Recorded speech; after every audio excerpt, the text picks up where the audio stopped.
Good evening. Good evening. Tonight, we have a request from a board member to participate virtually.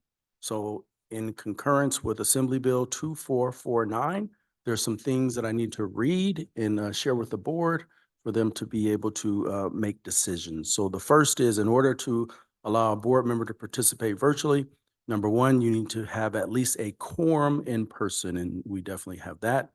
Number two, we must be able to provide a platform to be able to have the board member available so you can hear them. And we have that on Zoom. She's there now. Number three is that there needs to be a general description of the circumstances related to the need to appear. And there are four, what do I want to say? General descriptions that a board member can appear. One is due to childcare or caregiver is needed, a contagious illness that prevents the member from attending in person, a physical or mental disability, and or travel on official business of the legislative body. And I believe this falls under the second one, contagious illness, but we'll hear from that board member. Number four is that the member must request to the legislative body to allow them to participate due to the emergency circumstances. And number five, the request must be a general description of the circumstances relating to their needs. So Ms. Troutman, you'll have to, and generally it says not exceeding 20 words, just share why you're asking for this request. Number six is that this cannot be used more than 3 consecutive months or 20% of the regular meetings. We have 12 board meetings as a school district, so that would make it about 2.6 times, which is about 2. And finally, the person participating virtually or board member participating virtually must publicize whether an individual over the age of 18 is present at the remote location. So at this time, Ms. Troutman, you would just have to request to be seen virtually and share why you have to do that. And then the board would make a determination if that's appropriate or not.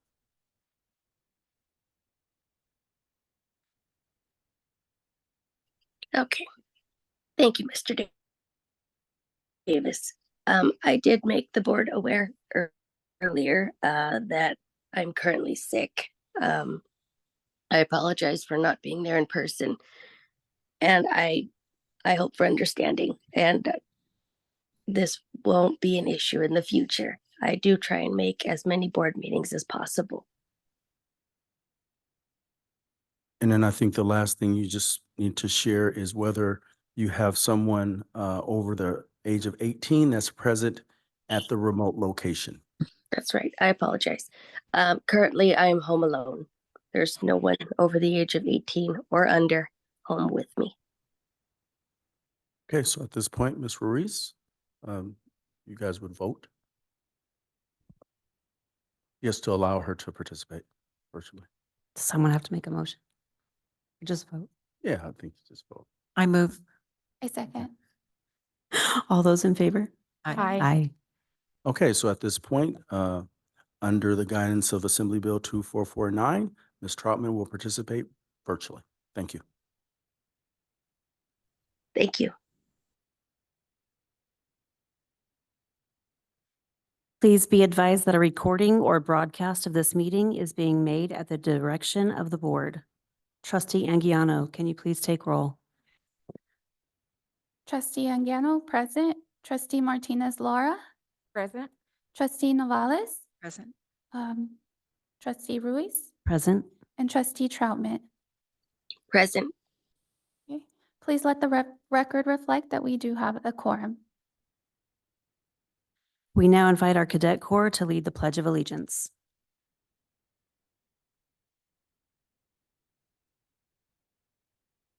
Please.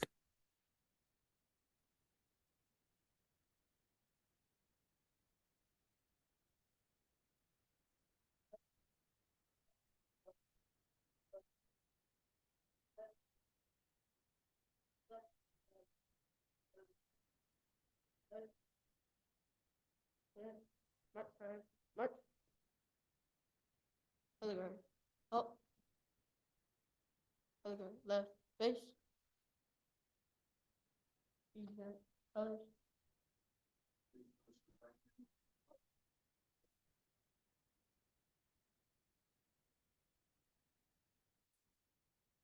And to the republic for which it stands, one nation, under God, indivisible, with liberty and justice for all. Other. Right face. Forward, march, left, left, left, left, left, left, left.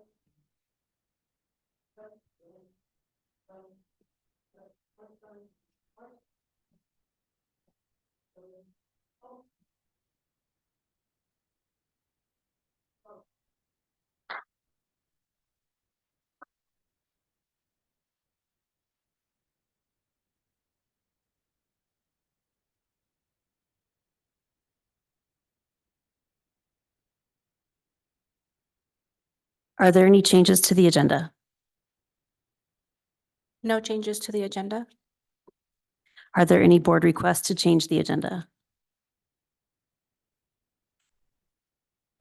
Do I have a motion and a second to adopt the agenda as posted? I move. I second. I have a motion from trustee Novellus and a second from trustee Anguiano. All those in favor say aye. Aye. All those opposed say nay. Aye.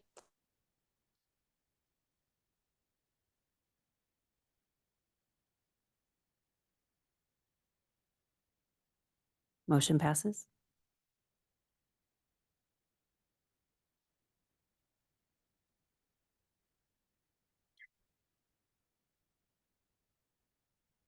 All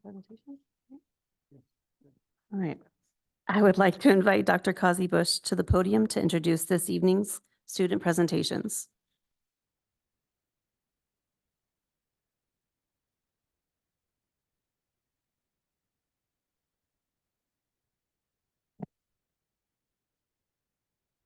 Good evening, President Troutman, distinguished members of the board, Superintendent Davis, and the Banning community. It is my pleasure to introduce our students this evening who will be reporting on respective activities at each of their sites. We will first begin with Rose Yang, who is ASB President at Nicollet Middle School. If we could give her a warm welcome.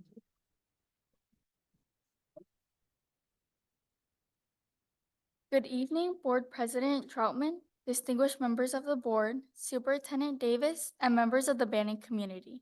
My name is Rose Yang, and I am Nicollet Middle School's 8th grade class president, and I'm here to share Nicollet Middle School's activities and achievements. Last week, despite the challenging weather conditions, we successfully hosted a packed track 3, where 466 students gathered to enjoy tacos and friends. Despite the rain and cold, the students showed resilience and had a great time with their friends. Looking ahead, Pack Track 4 is underway, scheduled for March. We're optimistic about increased student participation and are working diligently to ensure another successful event. Friday, we had our first honor roll assembly where students were honored for their amazing GPAs. 7 students were recognized for their perfect attendance. Our Valentine's dance is scheduled for February 16th, promising an enchanting night filled with dancing and delicious food. We anticipate a wonderful turnout and an evening to remember for our students. In the spirit of spreading kindness, our kindness grams are currently on sale. The initiative allows students to send messages of appreciation to their classmates or staff members, fostering a culture of kindness and positivity within our school community. We recently organized a rock, paper, scissors challenge, where students competed for beads and bragging rights. It was a fun and engaging activity that brought students and staff together in a lighthearted competition. In sports news, our flag football team remains undefeated and is headed to the playoffs. Additionally, while our girls volleyball team narrowly missed victory, they have shown significant improvement. We received praise from both teachers and parents, with Mr. Robinson, the team commending the team's efforts in turning their performance around and establishing themselves as tough competitors. In conclusion, Our school continues to thrive, with students actively participating in various events and demonstrating remarkable achievements in both academics and extracurricular activities. We appreciate your continuous support and look forward to further success in the future.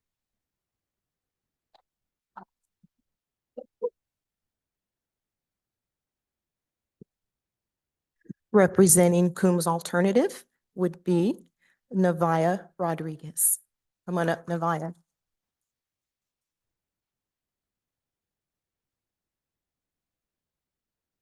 Good evening, Board President Troutman, distinguished members of the board, Superintendent Davis, members of the Banning community. My name is Nevaeh Rodriguez, a senior from New Horizons High School and a member of the class of 24. Congratulations to BISS senior Serenity Duro, February Banning Beaumont Student of the Month. Her grades and contribution to BISS truly demonstrate her goal to graduate. To help her tribe thrive by attending the University of Redlands and to return to the reservation to be a force of change. Thank you, Serenity, for reminding all of us it begins with me. Students recently completed their Safety and Campus Culture Coombs Student Survey. This data will help to ensure school safety and to strengthen campus culture. Cherished Memories just completed senior portraits. It was an exciting day for so many seniors. PBIS Rewards is in full swing at New Horizons. Students caught showing their pride in good ways earn tickets to be used in our new PBIS store. Brand new location, brand new rewards. Thank you, Miss Stephanie Naranjo, for always thinking of new ways to make PBIS great. Students are also saving their PBIS tickets for a Knott's Berry Farm trip this spring. Congratulations to Emily Ramirez, New Horizons first graduating senior. Seniors complete a career readiness portfolio and write their own winning attitude statements reflecting on their time at New Horizons. They share these with the school to encourage their fellow classmates and finish and earn their diplomas too. Special thanks to Emily, who wrote, "I am proud that I grew up in Banning and I have lived here my whole life. I have learned to be committed. I have shown this quality by learning to stay focused until I get a job done. This quality is important in the workforce because my future employer will value someone who is committed to completing her task." Students are currently taking BCA Unit 4 test. In addition, Exact Path continues to be an important English, math, and skills building resource. Both are helping students to prepare for the upcoming SBAC test. Early Springs means the UC Riverside's Cal Fresh Healthy Living Twigs nutrition curriculum is back. Lessons have even included garden pets and pals. Students have begun to bring the campus planter boxes back to life, featuring ingredients for a new spring garden salad. Special thanks to our district grounds crew for helping us to build our new brick planters. Thank you for allowing me to share Coombs Alternative Report with you.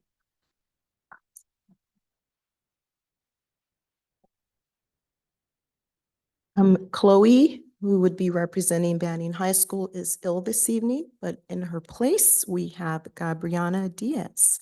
Gabriana?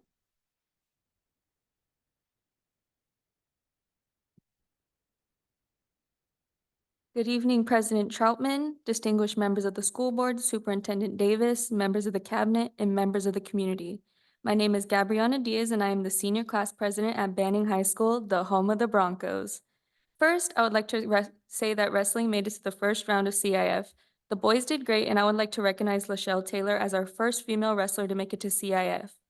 The boys baseball team had their first game on February 12th. They lost, but they still played hard. Also, boys volleyball is back and we are excited for the team to take shape. As a celebration for Black History Month, our Black Student Union sponsored a Spirit Week on Monday. Bring back the 70s, Tuesday dress to impress, obviously wear your best clothes. Wednesdays, this was to wear something to represent your favorite Black country. This is what they call Nations Represent. Thursday is 90s Forever, and Friday is Blackout. Wear black from head to toe. These are small things to take to recognize the different cultures on our campus. And this time, for those of you who celebrate Lunar New Year, we would like to say Happy New Year. I hope the Year of the Dragon brings you and the community prosperity and joy. Our winter pep rally was held on February 9th, and based on feedback, I would like to say it was out of this world. Our seniors won the most spirited flag, and we have our spring rally on March 20th. The rally is Pixar themed, and we have invited our Banning Unified School District kindergartners to come and experience a pep rally so that the class of 2036 will be ready when they become Broncos. Finally, we have our prom ticket kickoff sale on February 29th. We would like to extend a warm welcome to our school board to attend our prom Mystical Twilight on April 27th to dance the night away. Thank you for your time.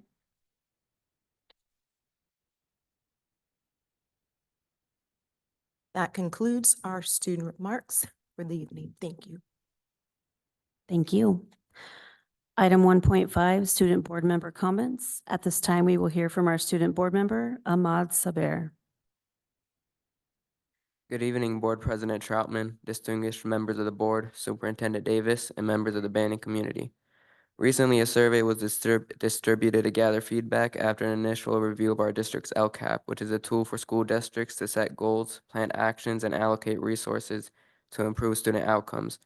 The survey distributed focuses on 6 categories: awareness and prioritization of spending, specific program suggestions and impact assessment, student involvement in general school experience, future plans and school improvement, and lastly, learning environment, academic support. Initially, the survey will be administered at Banning High School and then later expanded to other district sites in the coming weeks. I'm eager to share the results with everyone and discuss steps we could take to address student feedback effectively. Next, I'd like to share an update on the Advisory Council project. After meeting with Superintendent Davis, we believe it would be beneficial to establish the councils at elementary sites such as Hemmerling, Cabazon, and Hoffer. These sites already have a form of site council in place, so it may be possible to set up a system with a site advisor to obtain regular reports. This will help amplify the voices of students who are not often heard at our school board meetings. Finally, I would like to also acknowledge that the dedication and commitment of ASB, who have worked diligently to create a fantastic prep rally for us to enjoy and keep the spirit of Banning High Broncos strong. Thank you for your time.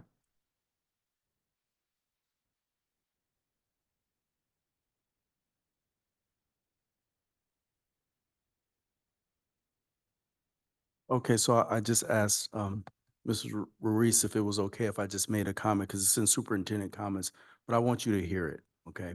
So Ahmed, started as our student board representative, and I'm just overly proud of the work that you're doing. He wants to leave a sustainable mark on creating something that can last forever. Surveys. What do I have here? I have it here. I don't put no glasses. Oh my gosh. Surveys. He forwarded me a handbook that he got from another student in the state that they collaborated with when they went to CSBA, the California School Boards Association. Look at him. He's professionally dressed. He's ready to go.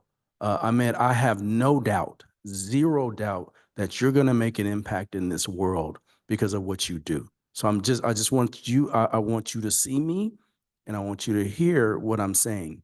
You are doing a great job. Thank you for your hard work. Thank you.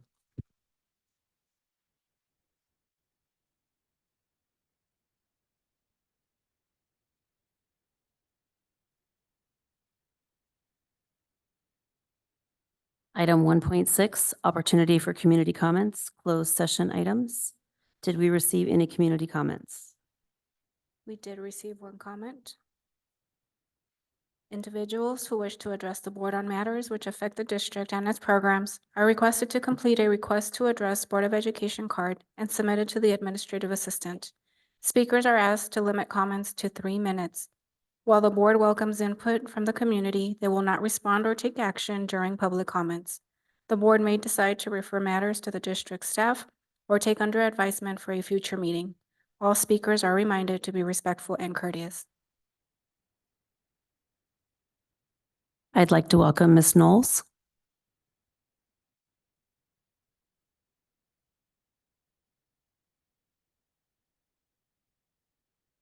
Hi, good evening.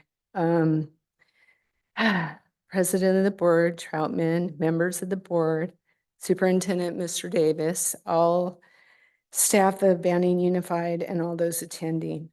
My name is Liz Nels. I have been working for Banning Unified in the Transportation Department for 24 years.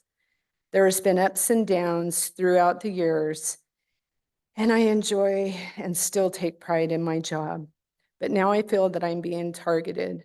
I received a call from Fiscal Service yesterday on 2/14/24 regarding changes starting today, 2/15/24, on all workers' compensation claims. I was informed that now when I have an appointment pertaining to my claim, even if my appointment is for only a half hour or an hour, etc., that a full day, 8 hours, will be deducted from my 60-day allowance of time I have for a claim of workers' comp. Past practice was what time I used for an appointment, that time was deducted, not a full 8-hour day. I received a surgery date last week and I had put surgery off for almost 2 years due to lack of bus drivers. So I have been driving. And now I'm in fear of being terminated if I use all my workers' comp, sick, or vacation leave time. There are many employees that are out on work-related injuries. I don't believe that this is the way Banning Unified School District takes care of their employees, and I sure hope not. We do our part taking care of Banning Unified. Please take care of us. Thank you for hearing me out. Thank you. Thank you. The board will now go into closed session. The time is 5:52.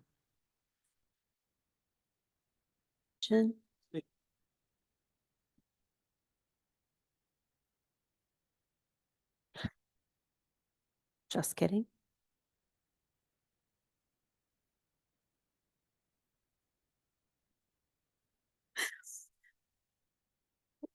We are back from closed session. The time is 7:28. Trustee Anguiano, please take roll. Trustee Anguiano, present. Trustee Martinez Lara, Present. Trustee Novales, Present. Trustee Ruiz, Present. Trustee Troutman. Present. Please let the record reflect that we have a quorum. Item 3.1, report from closed session. Item 2.1, closed session, the board received information and was updated. Item 2.2, in closed session, the board received information and was updated. Item 2.3, in closed session, the board received information and will return to complete second closed session. Item 3.2, opportunity for community comments. Have we received any community comments? We received one, which I put on your podium. Individuals who wish to address the Board on matters which affect the district and its programs are requested to complete a request to address Board of Education card and submit it to the administrative assistant. Speakers are asked to limit comments to 3 minutes. While the board welcomes input from the community, they will not respond or take action during public comments. The board may decide to refer matters to the district staff or to take under advisement for a future meeting. All speakers are reminded to be respectful and courteous. I would like to welcome Mrs. Lopez Torres, I apologize, to the stand.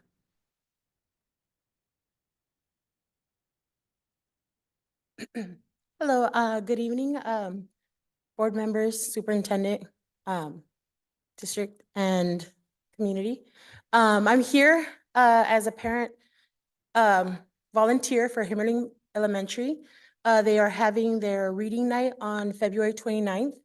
And they wanted to extend an invitation for, if I know it's short notice, but if you guys wanted to attend for the reading night at 4 p.m. February 29th, where they'll be reading, they're gonna sell some snacks and stuff, but they're also gonna have reading night, give away books for the kids, do bookmarks. They're also looking for readers who would like to read to the kids. So I'm here to extend an invitation to you guys. Thank you. What time is it? At 4 p.m. at Himmerling Elementary. Thank you. Miss Lopez Torres, would we reach out to you if we want to come out and volunteer? You can reach out to me or to Ms. Gutierrez, the principal. But I talk to them all the time, so you can reach out to me too. Thank And I'll be there volunteering too. All right, thank you. Item 3.3, BTA comments. I would like to welcome BTA President Anthony Garcia.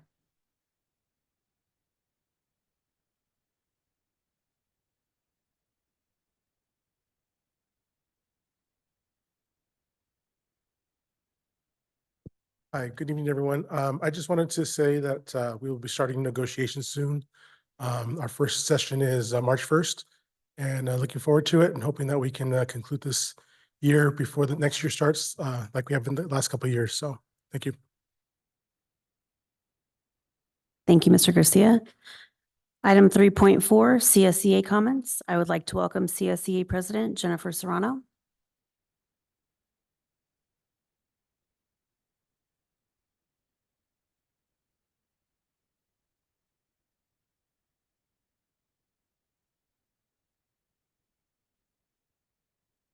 Good evening, Board President, trustees, superintendent, cabinet, and staff here.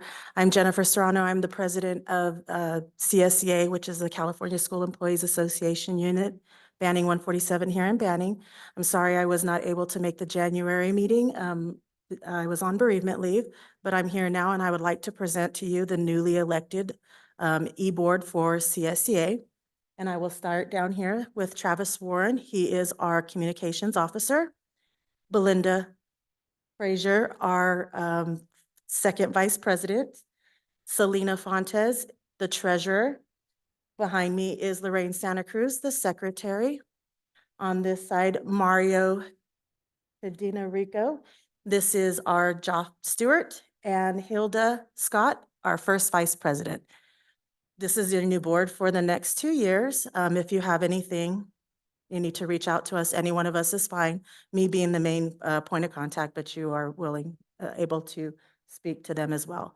And don't want to take the shine off of this great group of people that I get to work with, but I just wanted to touch on something that a member had said during open comments about the workers' comp issue. I did speak with Human Resources, and we've agreed to take a second look before we put it into play. So I just wanted to reassure the members on a whole that the district is willing to look and see how it would affect us, because it is a huge impact on us, as we already had 4 members noticed. 2 were terminated. 1 was able to come back, but we still have 2 that are pending. So it's a very big impact to the district and the employees. So just wanted to mention that, but thank you for your time. Thank you, and congratulations to your new board. Thank you.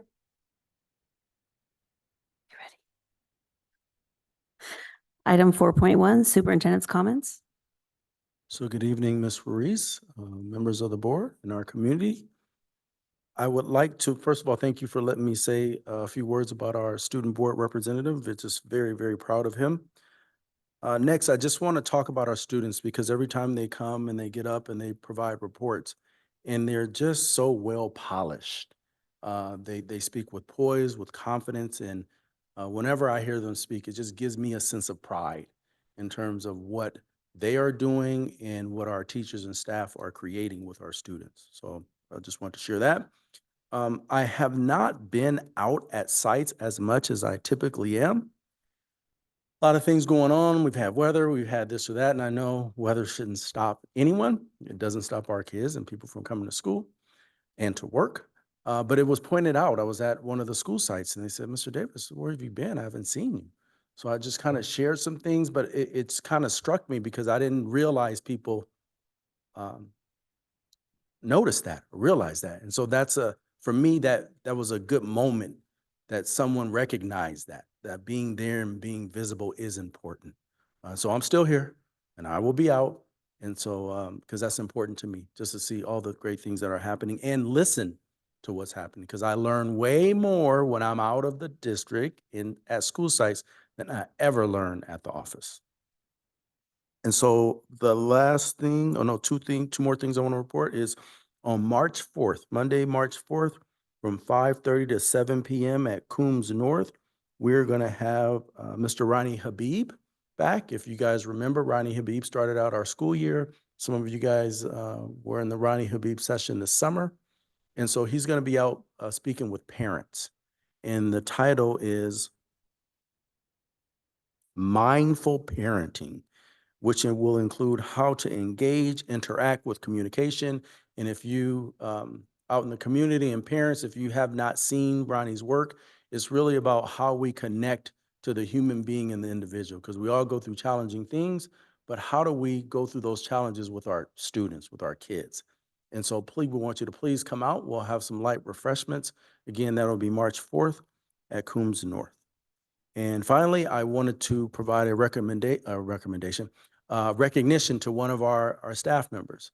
So AXA, which is the administrators, oh my gosh, Association of California School Administrators. So it is a state organization, and there are 19 chapters. And actually, we're in 19 regions. We're in region 19, which is all of Riverside County. So every school district in Riverside County. Every year there's yearly awards, and this year we have one of our own who has been recognized for Assistant Superintendent in Curriculum, which is Dr. Causey Bush. So we want to congratulate her for being recognized in our region. Congratulations. Thank you.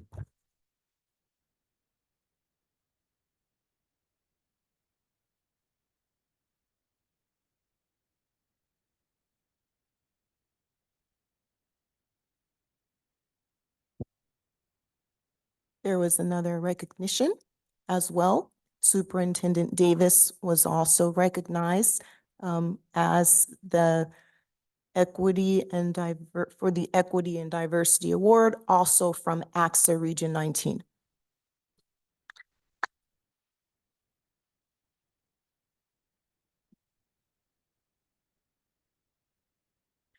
Item 5, consent calendar. The recommendation is to approve consent calendar agenda items 5.2 through 5.4 as provided. All matters listed under the consent calendar agenda are considered to be routine and enacted by one motion and vote. There is no separate discussion of these items prior to the time the Board of Education considers the motion, unless a member of the board or administrative staff requests that specific items be discussed and/or removed. I move. Let me discuss. Yeah.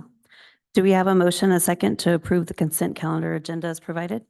I move that we discuss. I'll second.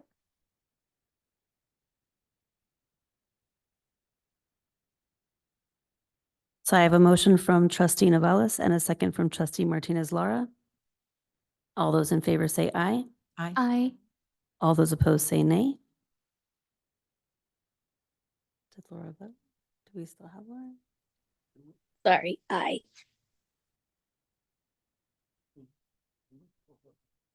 Motion passes 5-0.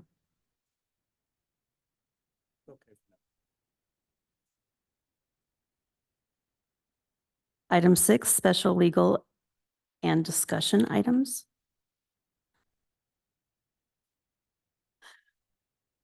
6.1, 2024 California School Board Association Delegate Assembly Election Ballot for Delegate Assembly Subregion 18A.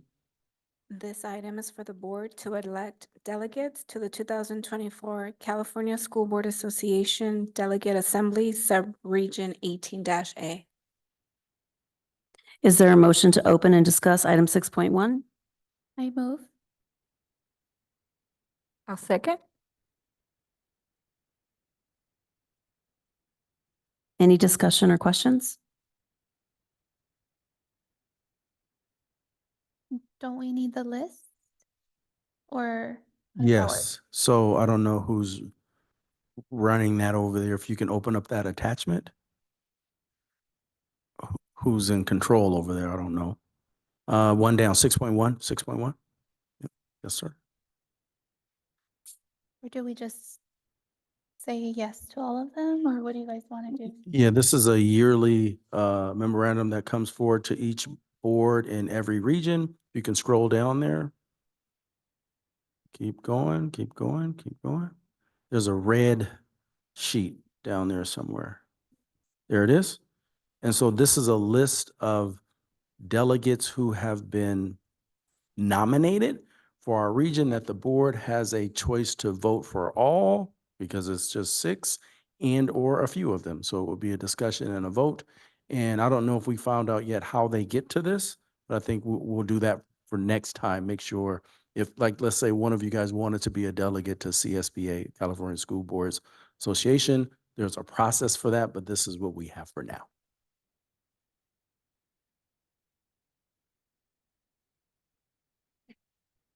Is there any discussion or questions? Do you guys just want to select all 6 since there's 6 spots and it looks like they're incumbents as well? Since they're incumbents and there's no one that we have to really vote on other than the incumbents, that's fine. And we saw their statements, so. Right. So we're good? Okay, so all 6. So I have a motion from trustee Anguiano and a second from trustee Martinez Lara to approve item 6.1. All those in favor say aye. Aye. Aye. All those opposed say nay. Motion passes 5-0.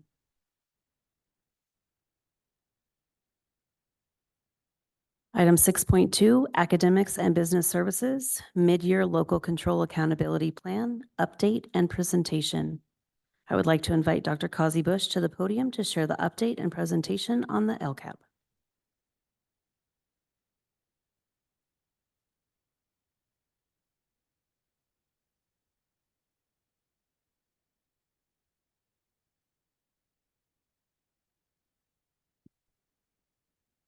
Good evening again. President Troutman, distinguished members of the board, Superintendent Davis, and the Banning community. This evening, we are presenting an annual update of the local control and accountability plan. Recent legislation essentially is now requiring us to provide this mid-year update of our expenditures and the LCAP, as well as any additional actions. You may recall that our LCAP is comprised of 4 goals. Dr. Pendleton will be talking to you about those 4 goals and the actions, as well as where we are at this point of the year in terms of our expenditures. And we also had an additional 5th goal that we had to place into this current LCAP. And that 5th goal is related to certain student groups as it relates to our differentiated assistance and what we're doing for those student groups. Before we get to those 4 goals, Mr. Herrera is going to talk to us a little bit about some of the funding.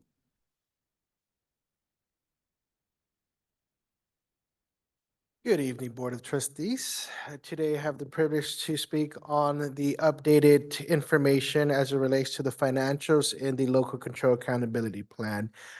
As compared to years past, there was no major changes in the adopted budget approved by the board back in June of 23. There have been some updates to the total local control funding formula funds due to updated assumptions for enrollment, average daily attendance, and certified unduplicated pupil counts. The majority of these changes impacted a net result increase of about $110,000 in LCFF funds and about $165,000 in overall supplemental concentration. The total funds that are reflected in the LCAP for the fiscal year 2023-24 is $39 million. That does include the $19.1 million in supplemental concentration. It also includes base funding, LCFF dollars, and other state and federal budgets as well. As we're going, the educational services team is going through the different goals. There will be information on the current budget as it relates also to current expenditures. And just as a heads up here, as we're reviewing the expenditures, currently when talking about salaries and benefits, we are at about 40% of the year. As it relates to the beginning of the fiscal year, we're at about 50%. And with that, I'll hand it back over to Dr. Kazi Bush. Thank you. Thank you, Mr. Herrera. And so again, as was shared earlier, this mid-year update will give a picture, if you will, of where we are as it relates to our metrics in terms of what are the pieces of data that we've been looking at and where we are in terms of those outcomes. And then the second part of that is going to be the actual expenditures and where we are in terms of to what extent we have implemented those actions. And so Dr. Pendleton is going to come and talk a little bit, give a brief overview of each of those goals, as well as some of our actions. Thank you. Good evening,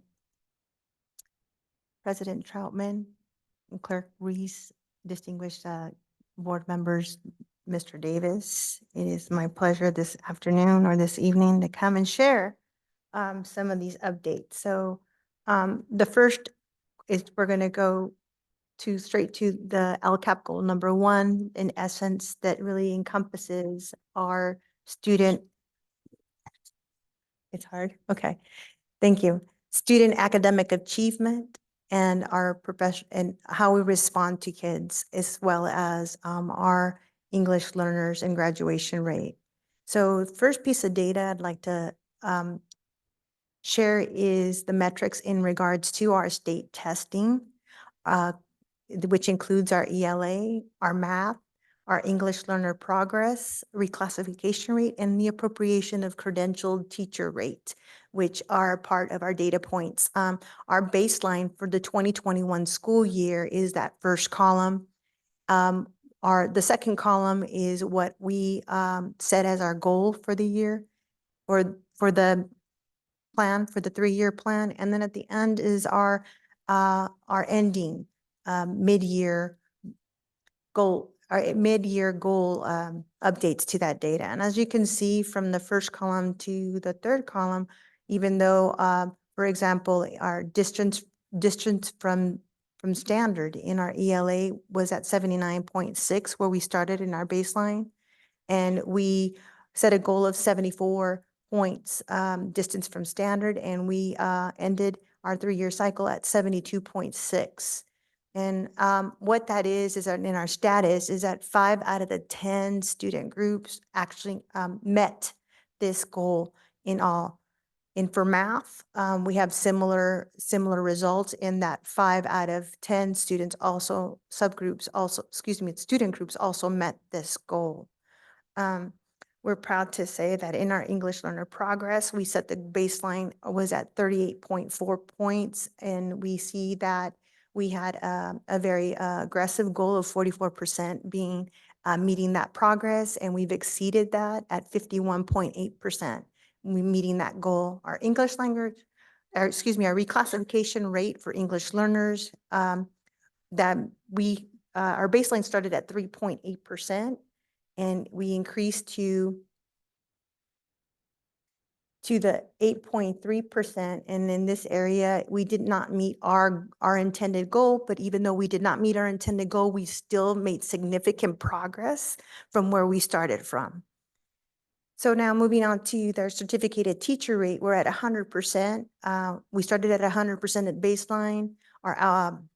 Our desired outcome was that we would continue to hold 100%, and right now we are working on making that data available, and we should have all that data available by the end of the year.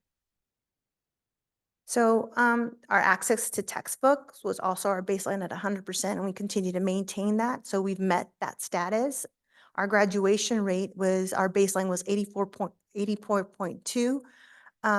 Our goal was to meet at 88%. And at 83.7, we've actually more or less maintained. And in this area, our status is 2 out of 5 student groups have met the goal of graduation rate. A through G graduates, we started out at 26.5%. We were pretty aggressive in this area in setting a goal of 33%. And we actually reached at 35.8%. And so in this subgroup, 5 out of the 10 subgroups, student groups met that goal. Career college indicator or a career college readiness, we in 2019, which is the year we actually had our baseline formed, we were at 21.5%. Again, a pretty aggressive goal of 36%. And we even though we didn't meet the goal we set, we actually did have an increase in this mid-year review of 26% of our graduates are indicated to be college ready. But in this area, 1 out of the 8 one out of the 8 student groups met that goal. So when we look at what actions and services we outline in goal number 1, these 4 main categories are the ones that stand out, which include instructional supports, student interventions and supports, extracurricular, which includes CTE and enrichment opportunities, and our technology infrastructures.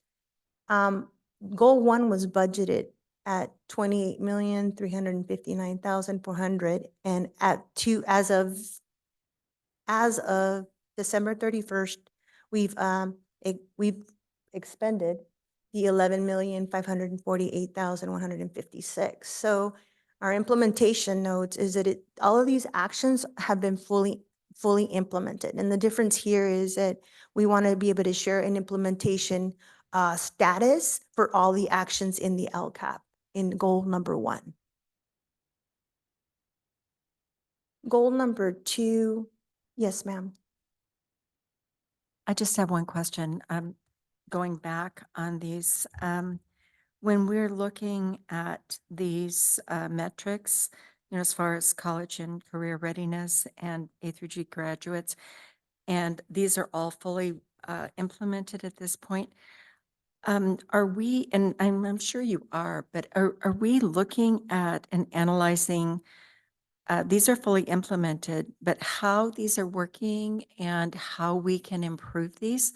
Are we having conversations about that? Since we haven't met, I mean, and you've done an amazing job, but I'm just kind of curious when we look at 36, the desired outcome, and 26, are we looking and analyzing how we implement these things? Yes, ma'am. Is it the appropriate implementation, or? This is an ongoing evaluation that we have to do almost at each semester. We conduct a transcript analysis to be able to identify the specific classes that are becoming a barrier for students to become A through G. We're also looking at different courses and the course alignments and sequencing in science and in math, and being able to offer kids additional opportunities to retake courses to improve their Fs to their Ds or Fs for a better for an increased grades, because we know when kids get a D and an F, they're no longer A through G. And the same thing with the college and career indicators, because we want kids to be on the path to be CTE completers, to be able to score well on the ELA and math, which are all part of being college and career ready in those specific areas. There's actually 6 areas that compose our indicators, and we continually look at the data to see not only as a whole where we're not where our desired outcomes are, but we're also looking at specific subgroups so that we can begin to target the supports and the interventions. But we're looking at the programs themselves. Are we analyzing the programs? We're going in and analyzing these programs to make sure that they really do fit the needs, even they are fully implemented. So in what ways can we, are we looking at those and seeing what ways we can maybe tweak them or things like that? Yes, ma'am. That's what we're doing right now. We're in that process, using the data to kind of go back and evaluate those specific things that we are using to target kids to help to support them to be academically ready for the real world and beyond. Okay, thank you. You're welcome. And so again, as this is the mid-year, and thank you, Dr. Pendleton, for really answering that. It's important to get a snapshot of where we are, because when we get to the end of the year, this is going to inform our work for the upcoming LCAP. But even though we are at the middle, is there something that we can do to help implement for the next 3 months is I guess my Yes. question. So we're looking at that. Yes, Okay, yes. thank you. Thank you. Let me move this. So next is goal number 2, and it encompasses. Dr. Pendleton, I apologize. Can I ask a quick question on the last slide? Yes, ma'am. It looks like we have a difference of about 16, give or take, $1 million. Can I ask, what are we doing with that money? Just as a reminder, as we said before, this is as of December. So that's the mid-year. So actually, it looks like we're pretty on target. We're almost on target to meet our goal at the end of the year to be fully expended, if not at 95% to 98% expended in this area. So if this is for December, why don't we have updated numbers since we're in February? Yes. That's a great question because that was actually a point of discussion across the county in terms of what point of reference would be utilized. Most districts decided to utilize the October 31st information as it is anchored to our first interim financial reporting. However, we decided to provide the board more up-to-date information through December 31st. And just through the development of the update, that was the information that we last had in order to then put together the entire report. So yes, we do have information as of the end of January. However, in terms of the time of developing the actual presentation, it just wouldn't give enough time to provide that update because it is, like I said earlier, doing a review of about $39 million in expenditures. Right, so under implementation note column, it says fully implemented. Is that accurate then? Right, and that's a great question because we also had that conversation. So the term here, fully implementation, is that all the actions are in progress of being implemented, given that this is a mid-year update. So does that answer the question? Yeah, I guess that should have been in parentheses in order to understand it, especially when there's such a huge discrepancy between the total budget and what we've actually utilized. Correct. So we're about 41% of the year in terms of the expenditures as of December 31st. Also, in terms of salaries and benefits, we're also roughly at about 40%. So we are on target to fully expend these dollars through the end of the fiscal year. What happens if we don't use the entire budget? I know it was mentioned 95%. What happens with the other 5%? Does it roll over for the next year or do we lose it? It does roll over. So we do track these expenditures very thoroughly to ensure that supplemental concentration dollars are also spent in the new year plan as well. Just to piggyback on what was just said, are we planning, if we do have any extras, are we planning on using that for students' interventions and supports throughout the summer? Do we have any kind of plan for that? I won't speak on behalf on the academics team. However, through the development of the estimated actuals, also the new year LCAP, we're also reporting in our estimated actuals for the LCAP. At that point, through our educational partners' input and reviewing all the current actions, then it's determined how those additional dollars are then distributed for the various actions in the LCAP. So I don't want to get anybody in trouble, and I know I'm going to get in trouble, especially from our staff with this comment. But I think what may have helped the board is to see with that additional, how many million? 16 million, like, where is that money going? And if that was itemized and specific, then it's like, okay, I know we're spending this money and it's not up to question. I think that's the piece that would have helped. And I know we had this conversation earlier today, but that's the component, because you're going to see on the other slides with each goal the same kind of thing. This is the amount that was budgeted.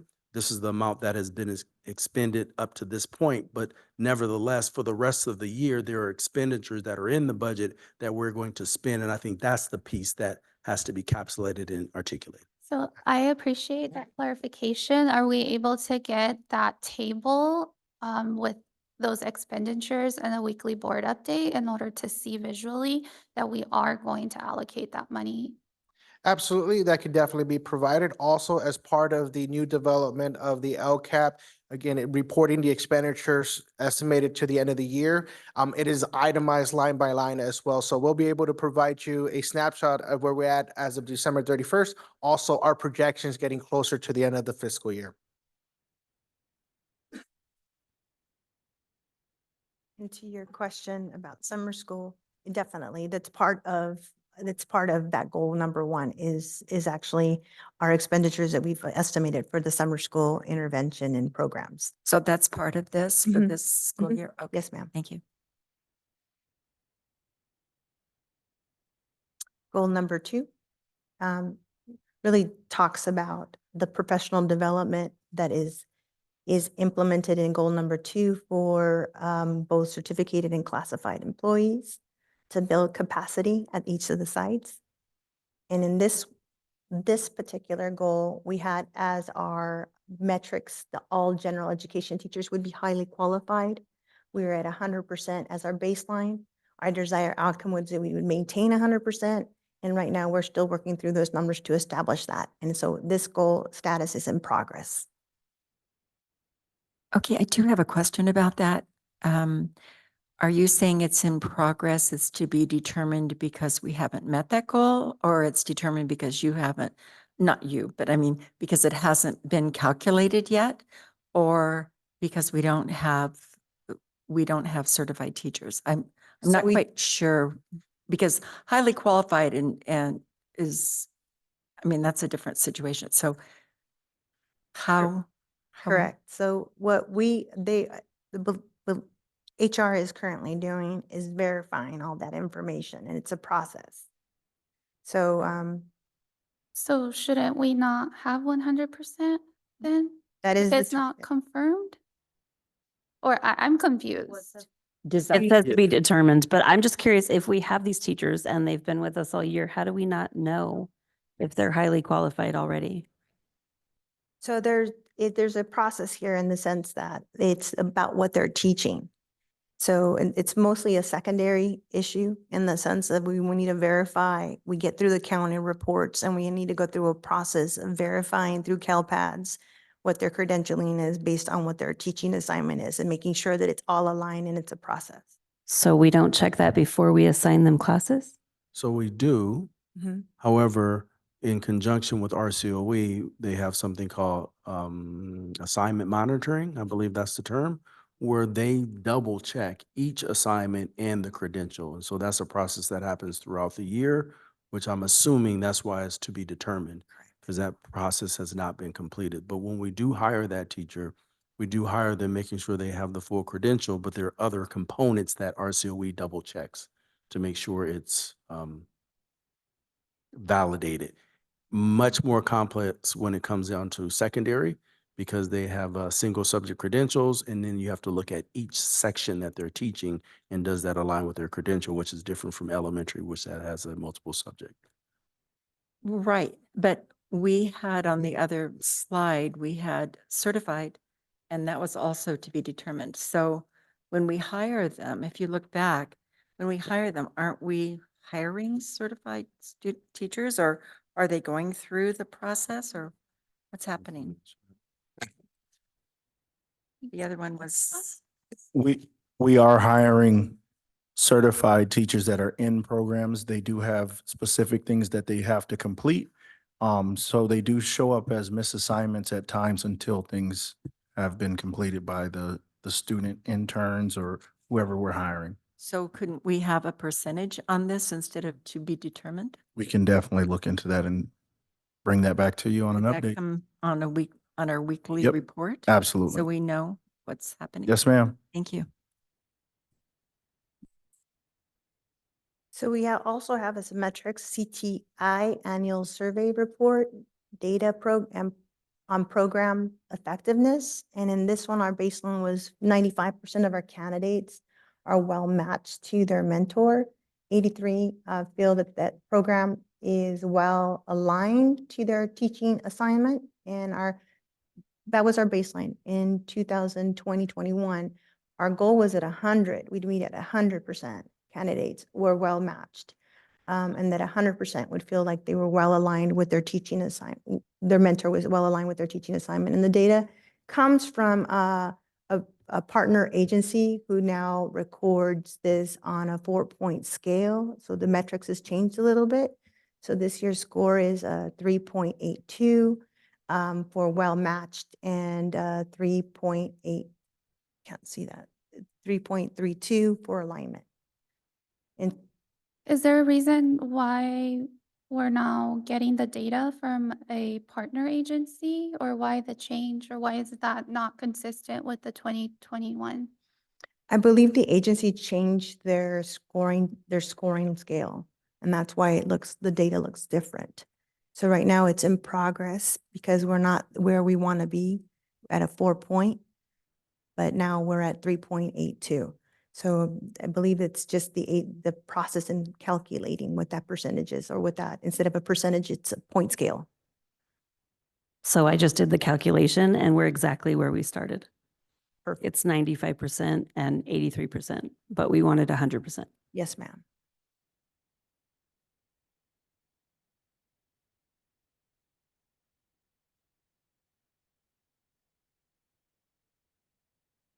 We always want to match our candidates with their assignment, mainly because teaching in the support that they get, it's relevant in the sense that the teachers feel better supported by a teacher who may be an elementary teacher when it's matched up with an elementary mentor, and it's a secondary teacher matched up with the secondary teacher within the same subject. So that is always our goal, to try to reach 100%. Dr. Pendleton, but we didn't change who we were using for the scoring. No. That was Ms. Anguiano's question. We didn't change. They just changed their way of scoring it. We've been using the Correct. partner agency, right? Correct. Okay. So in this next slide, the actions outlined in goal number 2, our action titles are professional development, our CTE program, and our peer assistance review program. So a budget estimated was 1.3 million roughly, and expenditures up to December were 257,632.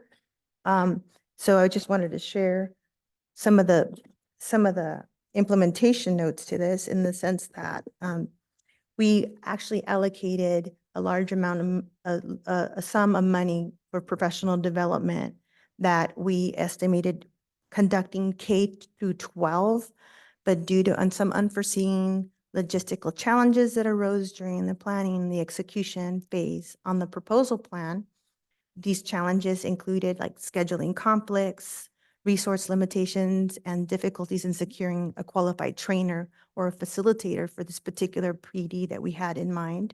It was important to note that while the implementation of this professional development opportunity was delayed and then postponed for a bit, in this instance, our efforts are still on their way to reschedule and revisit this initiative in the future months before the school year ends. In our CTE component, we are fully implemented, providing support to 30 teachers new to the profession. And then for the PAR, the peer assistant review program, it was initiated in the second semester due to some the delays in the startup process. The new committee has been established and mentor positions have been filled to offer support to teachers recommended for the program. So we're up and running. It took a little longer than expected, but it's in full implementation second semester. If I may, so we have $1.3 million and we've only used maybe a quarter. Like, to me, that's very concerning. It's not even half of the amount. Right. So I would like to understand that better, as well as what percentage are you allocating of the total budget to each of these 3 categories? So what percent of the budget is Yes, being allocated? because right now it's just umbrella under that. So I just don't understand how we've only spent 257. And so I will just share, professional development is always a priority, but we are always challenged in terms of having time to be able to pull teachers out and to be able to provide subs. So that is a persistent challenge. We always want to provide more than adequate support for teachers who need any kind of additional training. And we do, just being very transparent, oftentimes run short of being able to provide all that we would like to be able to provide. That is a continued challenge for us. And we're going to continue to work on trying to provide those additional opportunities for teachers. We have an abundance of support as it relates to resources for professional development, but we are just very time challenged in terms of really being able to get teachers the amount of training that they deserve to have. And so that is a constant challenge for us, but we'll be more than happy to sort of break out how we try to divide up the proportion based on those categories. Could I just ask, actually two questions? One on, as far as the professional development, does that have anything to do with teacher absentees? Or is it just a matter of getting subs? I think it has more to do with just being conscientious of how much we're pulling teachers out of the classroom and really just trying to leverage the time that we have. We have been very fortunate to be able to do things such as the UC Irvine math project. We've got some vertical articulation going. We are doing a lot, but we wish there's more that we can do. But we are limited just in terms of subs, and we're not the only, certainly, we're not the only district. That's just a challenge everywhere. But I think just in terms of really wanting to push out more training, and then, of course, we've been able to do send our teachers to some great training. And they've been amazing in terms of even, expressing wanting additional training, but those are just some of the challenges that we face in terms of trying to maximize the use of those funds. Thank you. And then the other question that I had was the PAR program. Are these highly qualified teachers that are in this program or peer assistants? Yes, ma'am. They actually go through an application process and an interview. They're interviewed for the position. So they're teachers who have been that are considered highly qualified through the district in exemplary model classrooms. Okay, and we look at their teaching techniques and approach before we hire them to be PARs? Yes. Okay, thank you.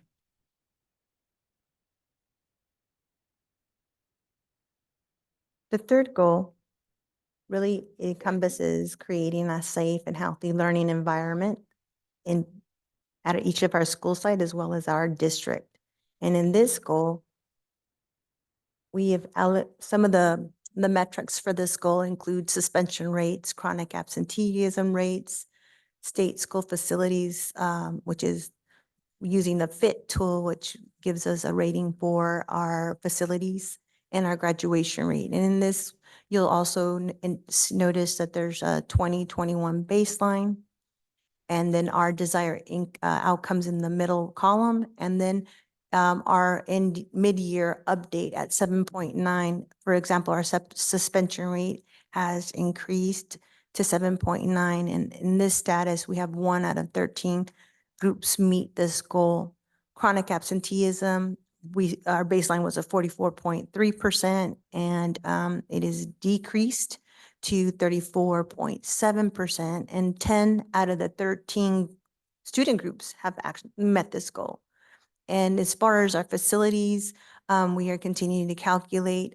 7 of our 9 sites exceeded good in all indicators, and our desired outcome is always that our facilities are all 9 out of 9 in exceed good and on all indicators. And right now that is something that we are working through calculating through our FIT report. So this data piece is in progress. Lastly, on this slide is our graduation rate. We didn't have a baseline into 84% is our projection, and then we are at 88%. Our current status, I think this moved a little bit. So our baseline was 84.20. There's an error on that last row. So it's 84.20 is our baseline. Our desired outcome was 88, and our actually mid-year report is at 83.70, which indicates last year's class. So it looked like it moved over a little bit. So I apologize for that.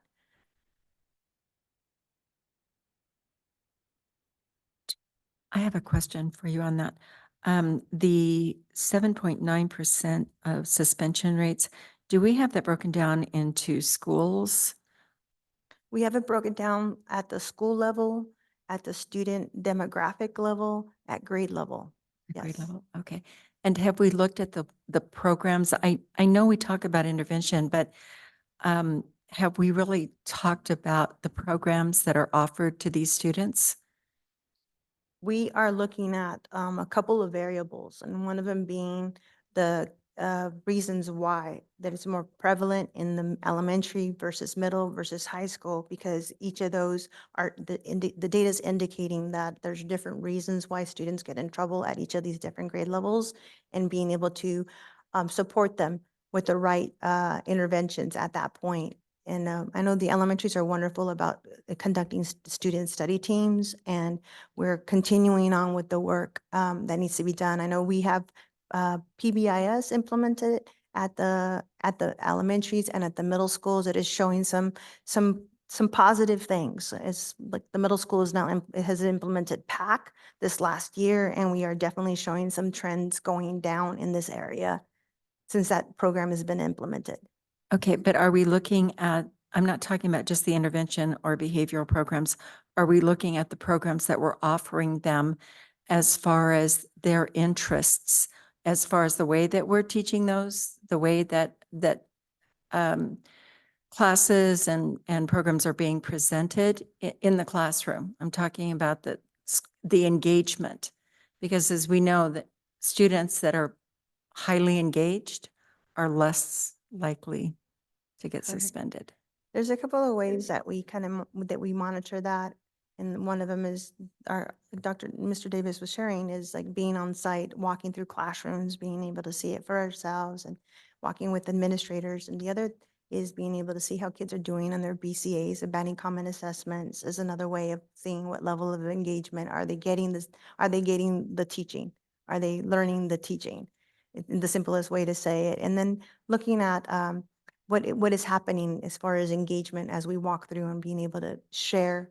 I know principals are great about sharing their feedback with their staff, what they see and what they would see as a glow and a grow, we call them, as they walk through their classrooms. Okay, thank you. Can I ask a clarifying question on the graduation rate? Yes. Just because it is shifted over, we're trying to understand. Which number is the mid-year update? Is the last where it says status. So the 83.7? Mhm, And that's determined by how many students have failed classes and where they are in needing credit recovery? No, that is our actual graduation rate from last year's graduating class. It's 83.7%. Which I guess begs the question is, I don't know the answer to it.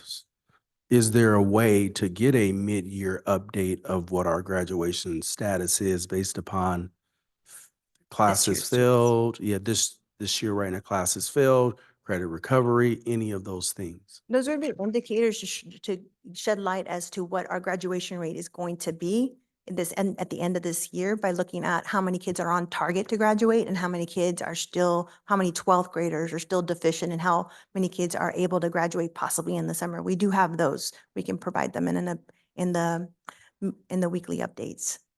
But for this purpose in an LCAP, it's really about documenting last year's graduation rate. And it's not so much a mid-year as far as the data is concerned, because it is ending data for that graduating class of 2022.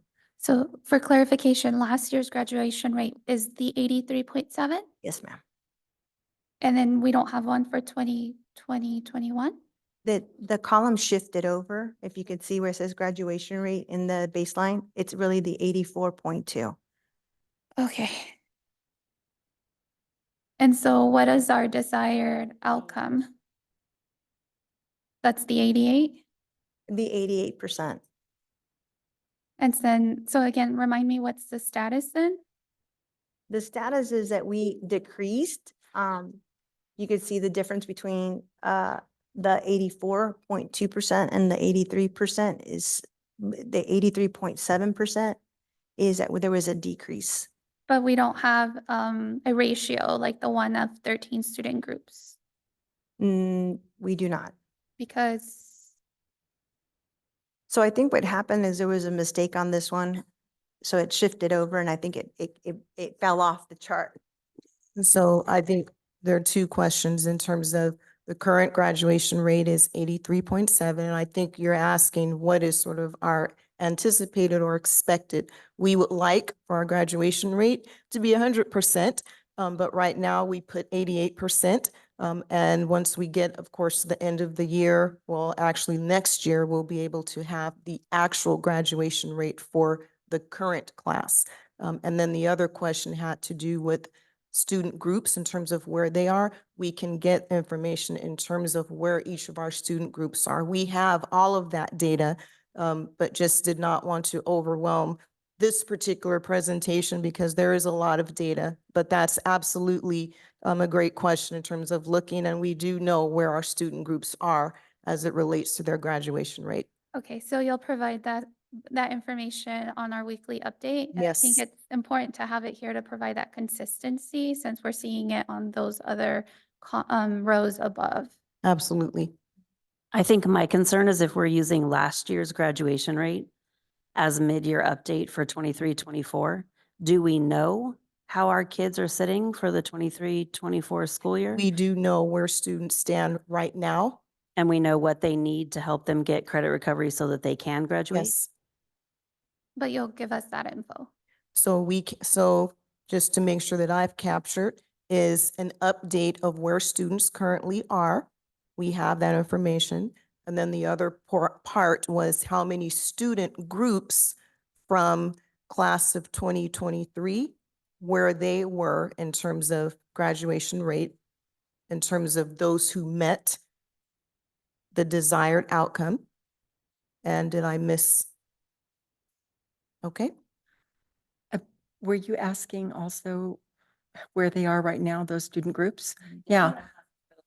Mid-year update, where those student groups are now, not where they were last Thank you. year? Because technically, we would know where they could be for the summer school, right? To still assist Absolutely. them with that, because our goal would be to give them what they need in order to graduate. That's the work we're literally doing right now. Because we're already in second semester, Mhm. correct? Yes. So we could have had that data on this page, or can you share again why? We, So, we always use defining data for that year. And so because some of it is in progress. In this situation, we have the absolute data from the state. They verified it and they indicated that 83.7% of our senior class of 2022 graduated. And for the mid-year update, in the sense that it's what was recorded for that year cycle of the LCAP. So it's a definite data. So I see your point. I will be able to provide those subgroups updates as to where their graduating status is for class of 2023 in the educational updates for the week. Okay, so I think I just got confused again. I apologize. So the 83.7% was for the class of 23. 2023. Yes, I misspoke. I said 22, excuse me. Okay, so now we're wanting to know where the class of 2024 stands. Correct. Because you can't compare the two groups because it's completely different kids. Correct.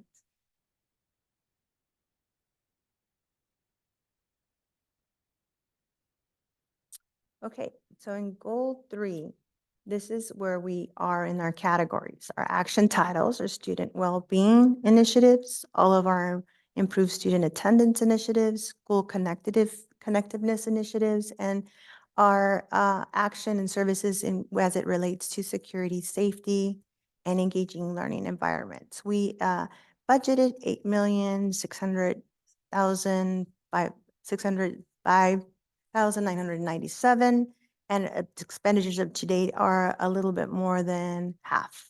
And so what it says on the implementation notes that all of these actions and services have been fully implemented. So that's where we are with this since December of 2023. but fully implemented still doesn't mean that we used up the entire budget, right? So this refers Or to if- services and actions, not to the budget. So that column right there about implementation refers to the action that we said we were going to do, what we said we were going to do as far as a service that is on its way, it's fully implemented. The last column isn't necessarily connected to the monies, it's connected to the action.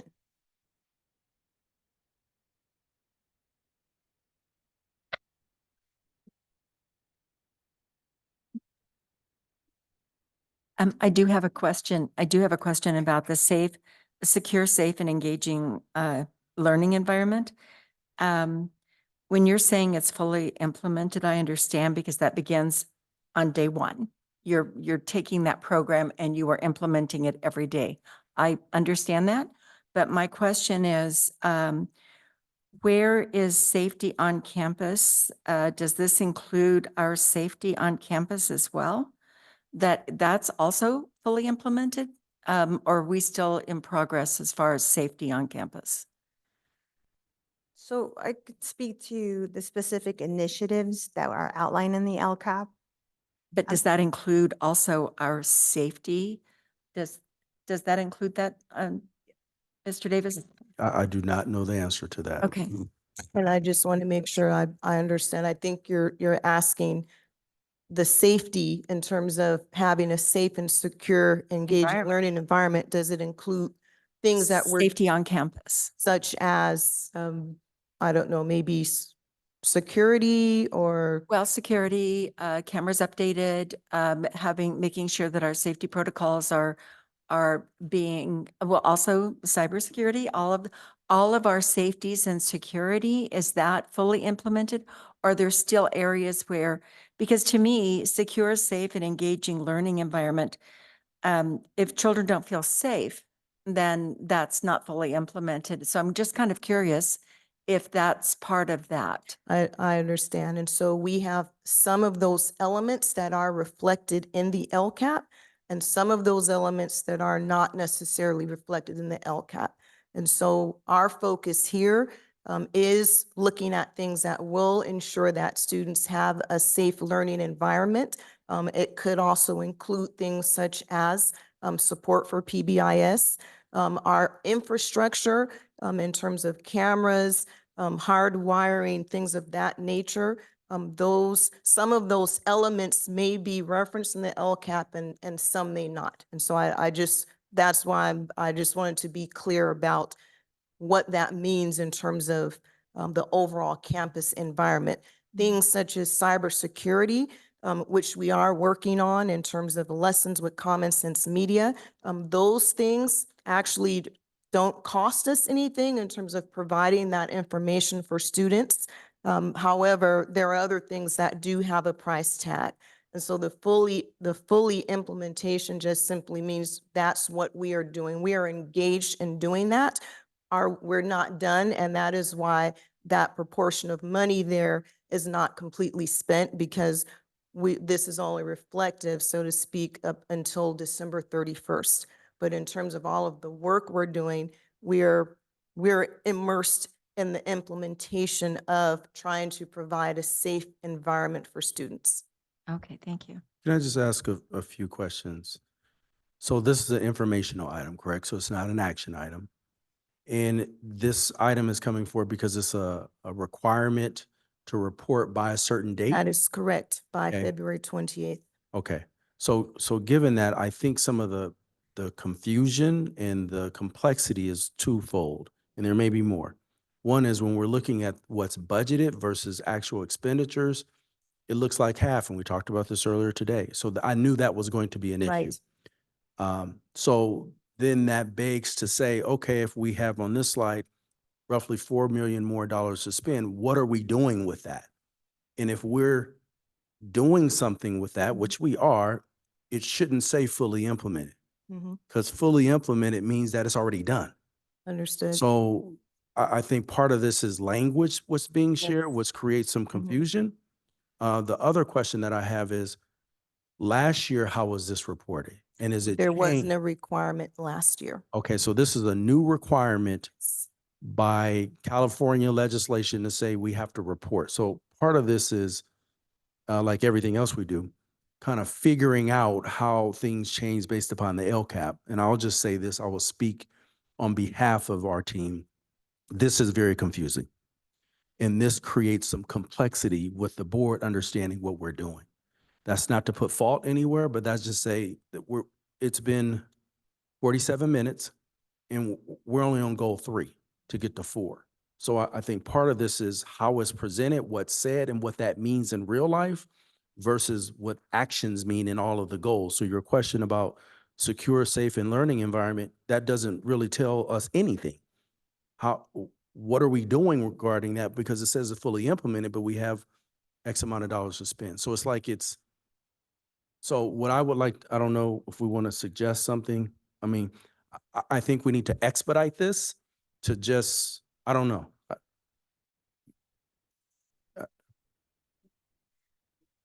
Yeah, and that's fine, except that, I just wanted on record that it's, even though we're saying that it's fully implemented and we're getting this,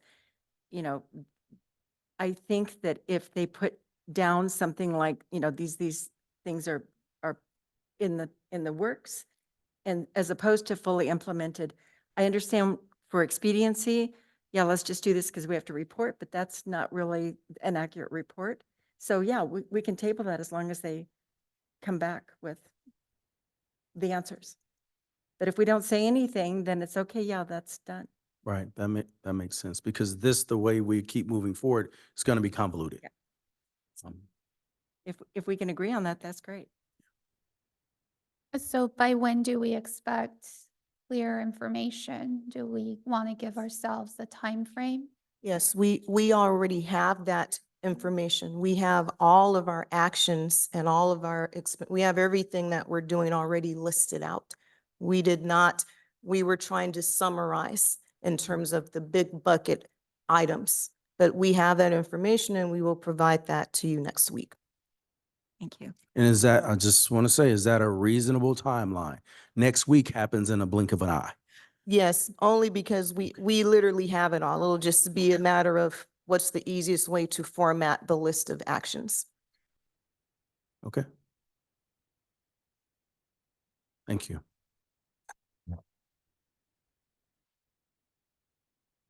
So goal 4 is increasing parent and community engagement.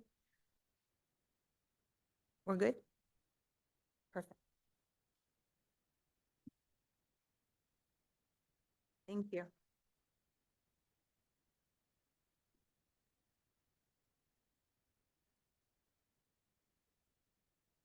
Item 7.1, educational services, good teaching conference. This item is for the board to approve expenditure for faculty attendance to the Good Teaching Conference in Anaheim, California. Is there a motion to open and discuss item 7.1? I move to open and discuss. I second. Any discussion or questions?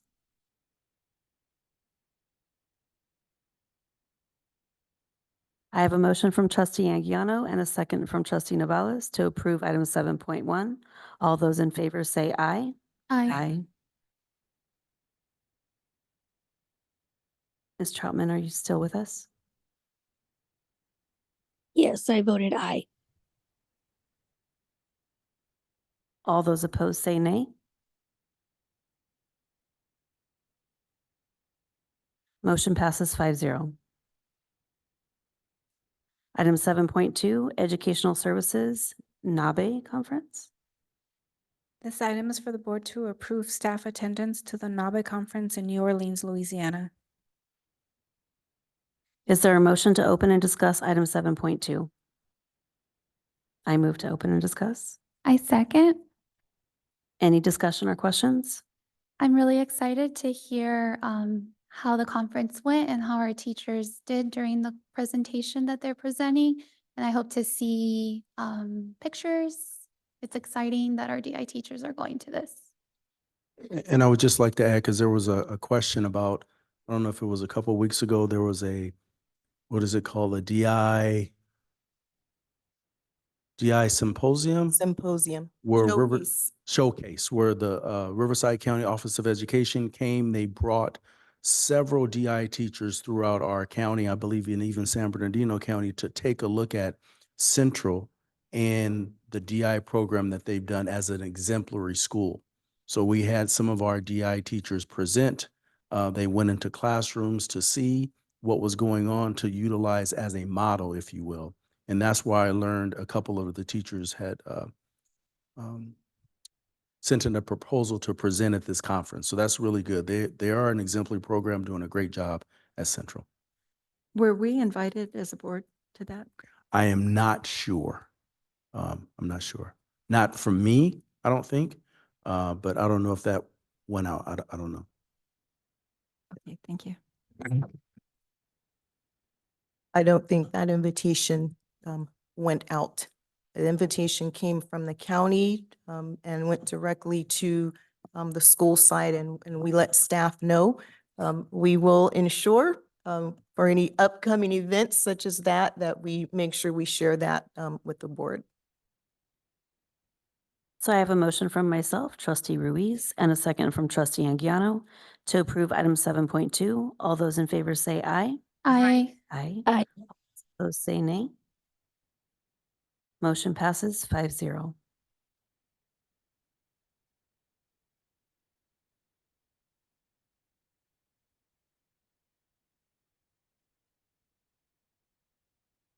Item 7.3, Educational Services, CADA Conference.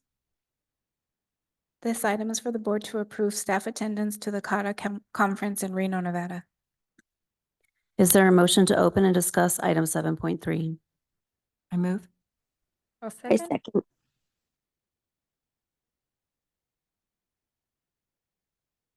Any discussion or questions?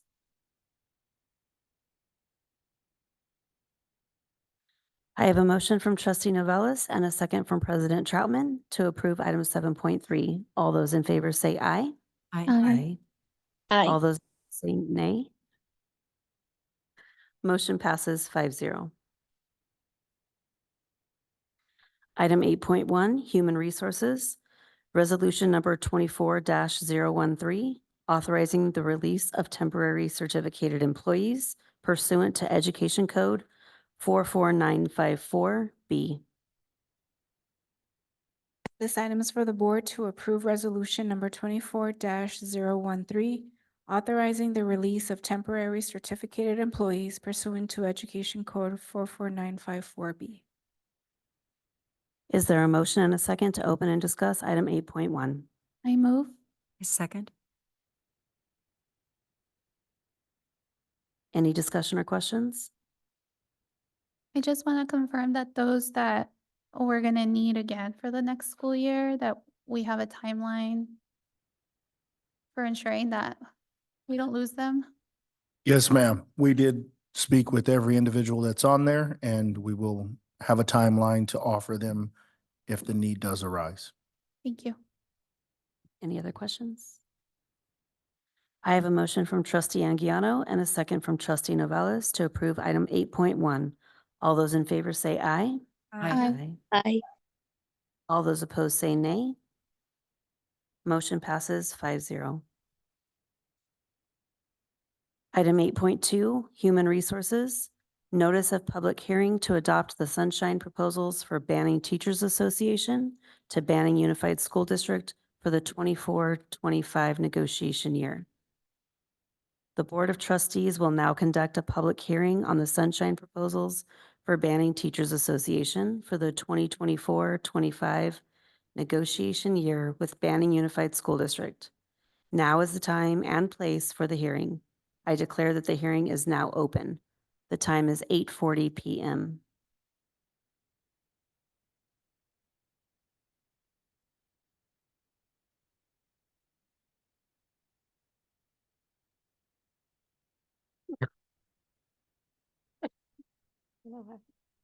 When I looked, it said 8:40.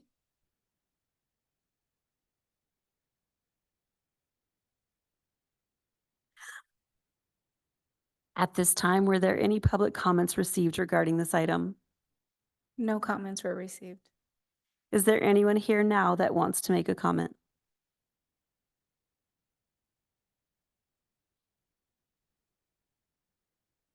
At this time, hearing that there are no comments, I declare that the public hearing is now closed.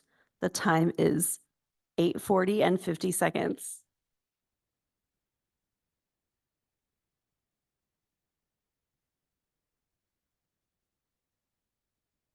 Item 8.3. Excuse me. Human Resources, Sunshine Proposals for Banning Teachers Association to Banning Unified School District for the 24-25 negotiation year. This item is for the board to adopt the sunshine proposals for Banning Teachers Association to Banning Unified School District for the 2024-25 negotiation year.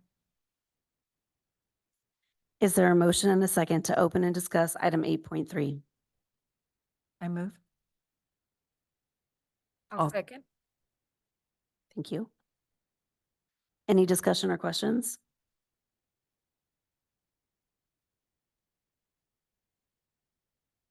I have a motion from trustee Novales and a second from trustee Martinez Lara to approve item 8.3. All those in favor say aye. Aye. All those opposed say nay. Motion passes 5-0.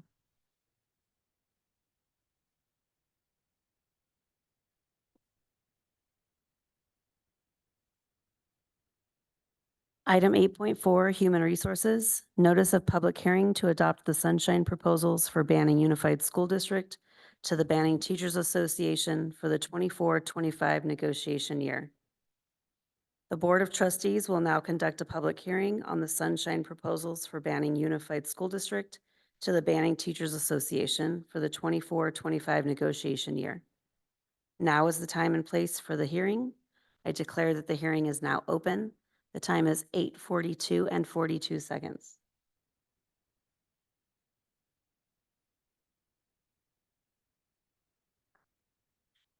At this time, were there any public comments received regarding this item? No comments were received. Is there anyone here and now that wants to make a comment?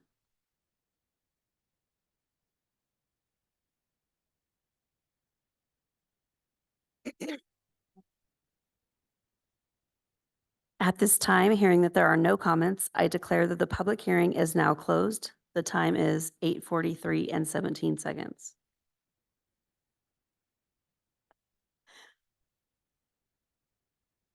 Item 8.5, Human Resources. Adopt the Sunshine Proposals for Banning Unified School District to the Banning Teachers Association for the 24-25 negotiation year. This item is for the board to adopt the sunshine proposal for Banning Unified School District to the Banning Teachers Association for the 2024-25 negotiation year. Is there a motion and a second to open and discuss item 8.5? I move. I second.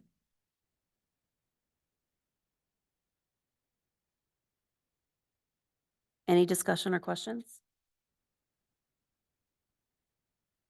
I have a motion from President Troutman and a second from trustee Novales to approve item 8.5. All those in favor say aye. Aye. Aye. All those opposed say nay. Motion passes 5-0. Item 8.6, approve clinical practicum agreement. California State University Northridge Clinical Practicum Agreement. This item is for the board to approve the clinical practicum agreement with the California State University Northridge for speech pathology graduate program. Is there a motion to open and discuss item 8.6? I move. I second. Any discussion or questions?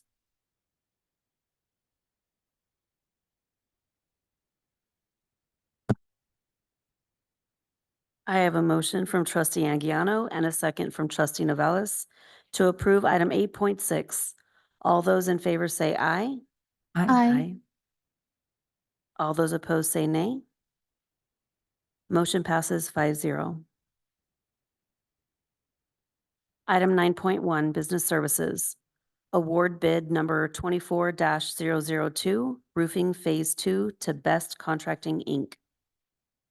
This item is for the board to award bid number 24-002, package 2 and 3, for roofing repairs and replacements at various school sites throughout the district, and authorize staff to enter into contact with Best Contracting, Inc.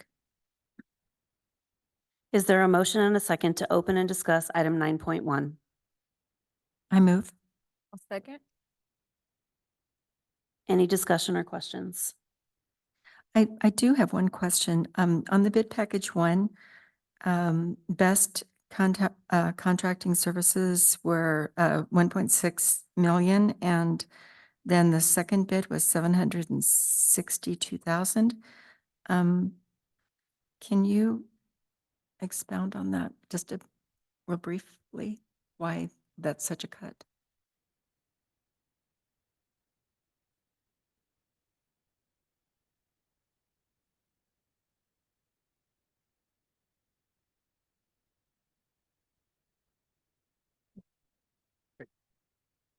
And I apologize, in terms of the question itself, was the difference between the bid provided by Best Roofing as opposed to the bid provided by R&R Roofing? R&R Roofing. So yes, so there were, the bid was broken into three different packages.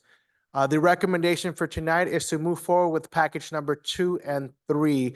At this point, the lowest, most responsible bidder was Best Roofing. Right, but my question was, why did they go from 1.6 to lower than the R&R?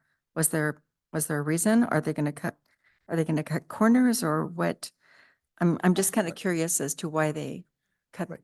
So their bid so much. I apologize. So the way that the bid package is put together is very, very detailed as to what is the expectation of the district. At this point, it's not that anything was moved out of the bid. In this case, Best Roofing is providing a lower bid based upon their overhead and other basic operating costs. So at this point, based upon the work and how Best Roofing is approaching the work, they are providing a lower bid. Right, but my question, I guess, is more specifically is how are they approaching the work to be able to cut a little more than $200,000 out of their bid? Right. So again, every contractor does work differently. I'll go ahead and relay it over to Mr. Page to provide a little bit more details that can help answer the question. Okay, thank you. The specifications remain the same, the work that's going to be done remain the same. It really comes down to what each contractor feels that they need to charge to complete the work and what their profit margin needs to be for them. But they said 1.6, Right. and did they just lower the bid, but they're keeping the same services? That is correct. The services provided, the scope of work remains the same. Both bid on exactly the same package. It's just the one contractor, maybe they don't have as much work. Sometimes when contractors are booked up, they inflate their scale because they're not that hungry at the same time the other contractors. Does that make sense? Okay, so they decided that they weren't as hungry as their initial bid? Is that what Right. you're saying? Okay, all right, just checking. Thank you. And did want to provide one other point of clarification. Item 9.1 is approving the labor for the work. The subsequent item is for the materials for the roofing project. Thank you. I have a motion from Novales and a second from Martinez Laura to approve item 9.1. All those in favor say aye. Aye. All those opposed say nay. Motion passes 5-0. Item 9.2, Business Services, The Garland Company, Inc., California Multiple Awards Schedule Contract, number 4-20-56-0006B for roofing materials. No. Yes. This item is for the board to approve the Garland Company, Inc., California Multiple Awards Schedule Contract Number 4-20-56-0006B for roofing materials. Is there a motion and a second to open and discuss item 9.2? I move. I'll second. Okay. Any discussion or questions? I do have a question. The Garland is not affiliated with Best Contracting Services? They are not affiliated directly. However, Best Roofing is a certified installer of Garland products.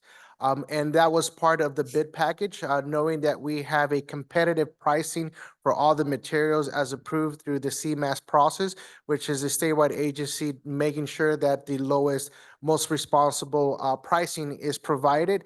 And so as part of the bid package, the district was asking for Garland certified installers. Okay, so regardless of which ones that were Garland certified, the price would be the same for the materials. That is correct.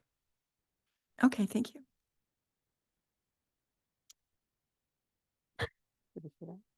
Thank you. I have a motion from trustee Novellus and a second from myself, trustee Ruiz, to approve item 9.2. All those in favor say aye. Aye. Aye. Aye. All those opposed say nay. Motion passes 5-0. Item 9.3, business services, contractual agreements. This item is for the board to approve and/or ratify contractual agreements as provided. Is there a motion and a second to open and discuss item 9.3? I move. A second? Any discussion or questions? I do have one question for you, Mr. Davis. Do you know when we will be reimbursed for the 5M contracting? When we will be Oh, the reimbursed? 5M. We have Okay. gathered the documentation and are in the process of submitting for the claim. So Okay. it should be in the next month or so. Okay, thank you. Any other questions? I have a motion from trustee Novellus and a second from trustee Martinez Lara to approve item 9.3. All those in favor say aye. Aye. Aye. All those opposed say nay. Motion passes 5-0. Item 9.4, business services, monthly fiscal services report.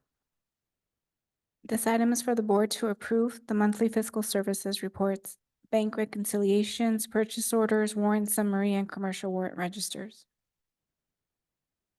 Is there a motion and a second to open and discuss item 9.4? I'll move to open. I second. Any discussion or questions? I have a motion from myself, trustee Ruiz, and a second from trustee Aguiano to approve item 9.4. All those in favor say aye. Aye. Aye. Aye. Aye. All those opposed say nay. Motion passes 5-0. Item 10.1, board member comments. Who would like to start?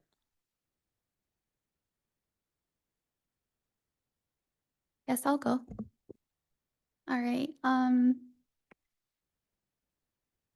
I would like to begin with thanking everyone for your hard work. I hope that everyone was celebrated yesterday, whether it's with a loved one or just a friendship, because we do need each other to support each other in order to move forward with our goals. And just life in general, it's really important to have someone that you can relate to. I love how the kids, at least at the elementary school, show each other's appreciation and exchange cards and little fidget toys and things like that. So that's always exciting to do, at least with myself and my children. I like they set up and they start doing the little gifts.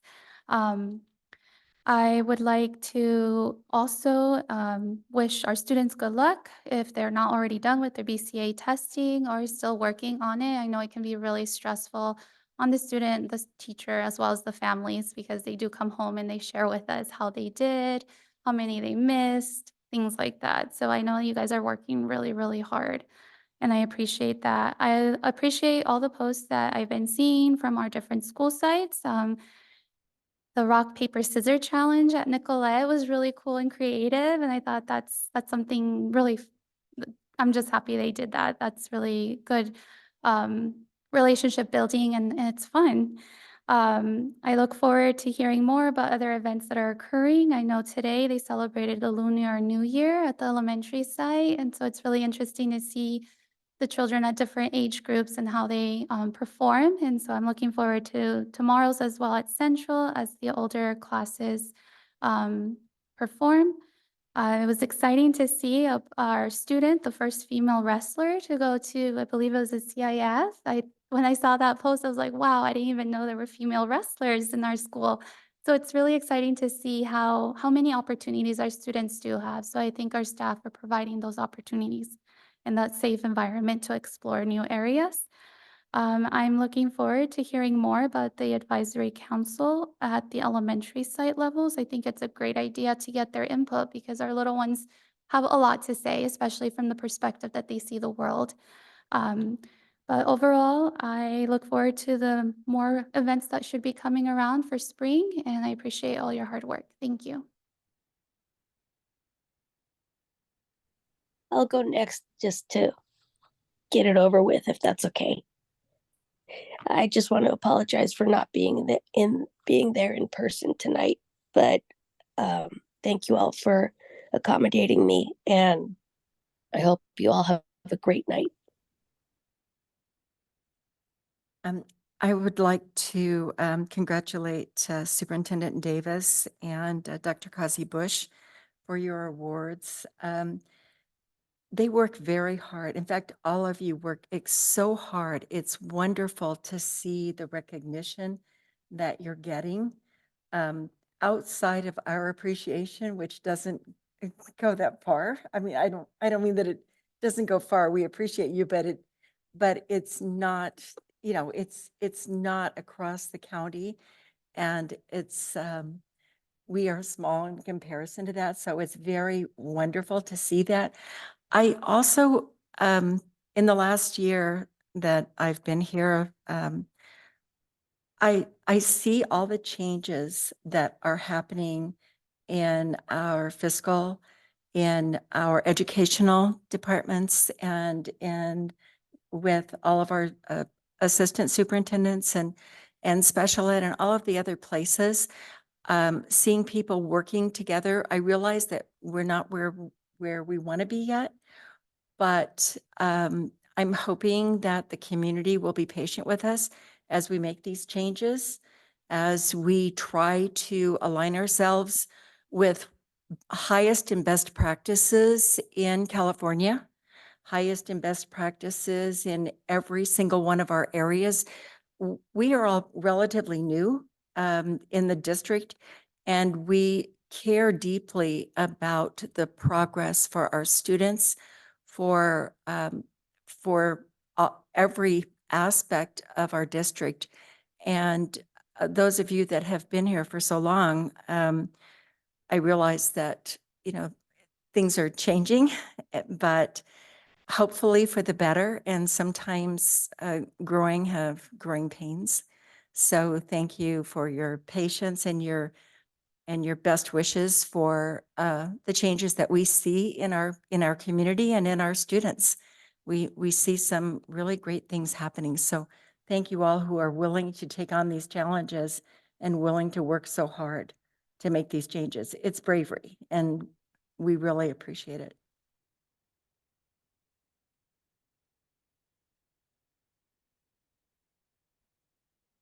I just want to say thank you as always. Like Ms. Navarro said, it might not go very far, but we do see you guys working extremely hard for our kiddos, for our students, and for your fellow colleagues. From the bottom of my heart, as always, I appreciate every single one of you that puts their heart and soul into my town, my district. It's beautiful to see how far we've come. There's a lot to do still, but where Ms. Sanguiano and Ms. Troutman and I joined the team, there was a lot to be done, and it's beautiful to see everything that you guys have accomplished so far. I can't wait to see how much more and how further you take our kiddos in the future, because these kids, like Ms. Anguiano said, get a lot of opportunities compared to when I went through the school. As always, please take care of yourselves, get some rest, stay very healthy. There's a nasty bug going around out there, so please stay healthy. We need you guys, the students need you guys, and thank you so much. I will keep mine short since I've been talking all night. Laura, we miss you. We hope you feel better. Happy late Valentine's Day. I spent my Valentine's Day last night in my district school board meeting, so thankfully this was not last night as well. I had the opportunity to attend the spelling bee. The sportsmanship and the camaraderie that our students showed each other just completely amazed me and touched my heart. The way they consoled each other when they got out, the way they encouraged each other when they got up. It was just really nice to see. Even though it was an individual competition, you would have thought it was a team event because they just were amazing. And congratulations to the winners. I'm horrible. I was supposed to bring the names and I didn't. But congratulations. And I just want to thank everyone out there who's been working so hard. We are in the final push. We all know this is the time of the year where we're all tired, and we know we can see the light at the end of the tunnel, so we just keep going. So thank you all. All right, item 11.1, future board items. Do we have any future board items? I do want to ask, piggybacking on you, what are we doing as far as planning for the summer so that we make sure that we have all of our ducks in a row for this summer, teachers and people that are volunteering or that are coming on board for assignments for summer school programs, so that we make sure that we have our school programs, our professional programs for our teachers. So what are we doing with that? So we want to look at like a summer plan. I'd like to have a summer plan and professional development plan. Do you guys agree with that? Yeah, and Okay. if I may add, I guess having an update on the details for summer school, that we have a site, that we've spread the word, that the whole registration and the coordination to ensure that it goes smoothly. Right. Anything else? All right, at this time, the board will reconvene in closed session. The item is 9:02 PM.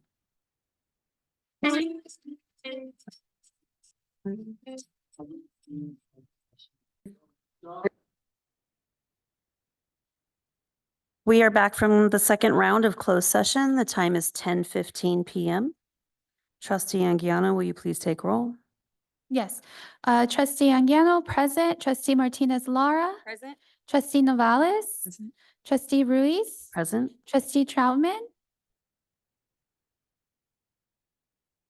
Okay. Not present. Please let the record reflect that we have a quorum.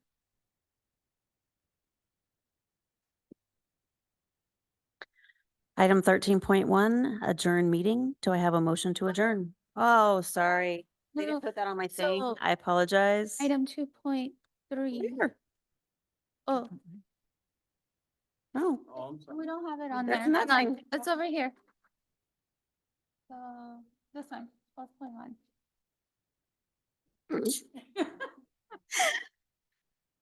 Item 12.1, trustee Anguiano, will you please report out? Yes, item 12.1, the district took action to approve resolution 24-012. Employee 212739520 vote. Employee 087218322 vote. Thank you. Now can I do it? Item 13.1, adjourn meeting. Do I have a motion to adjourn? I move. I second. I have a motion from trustee Novales and a second from trustee Anguiano to adjourn this meeting. All those in favor say aye. Aye. Aye. Motion passes 5-0. This meeting is adjourned at 10:16 PM. Oh, he just wants me to.